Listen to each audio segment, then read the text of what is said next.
আজকের মেনু হচ্ছে কাতলা কালিয়া। দেখো কালকে বাজার থেকে নিয়ে এসেছে কাতলা মাছ, মাছটার সাইজ নাকি 16 কেজি। দেখো সেই মাছটা দিয়েই কালিয়া রান্না করছি। এত বড় মাছ, প্রচণ্ড তেল, তো মশলা ছাড়া খুব একটা ভালো লাগবে না, ওই জন্য দেখো এখানে কালিয়াই রান্না করলাম। শেষে একটু ধনেপাতা দিয়ে দেব আর একটু গরম মশলা, সমস্ত কিছু মশলা দিয়েই আমি কালিয়াটা করেছি। একটু দই দিতে চেয়েছিলাম কিন্তু দইটা দিতে আবার ভুলে গেছি। দেখো বেশ লাল লাল হয়েছে, টেস্টি হবে মনে হচ্ছে, জানি না কেমন হবে।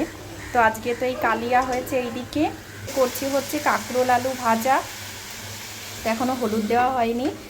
আর এই তো আমাদের জন্য আর এখানে সোনাইয়ের জন্য কদিন ধরেই হচ্ছে শিঙি মাছ দিয়ে কুমড়ো আলুর তরকারি, যেটা দিয়ে একবার অলরেডি ওর খাওয়া হয়ে গেছে।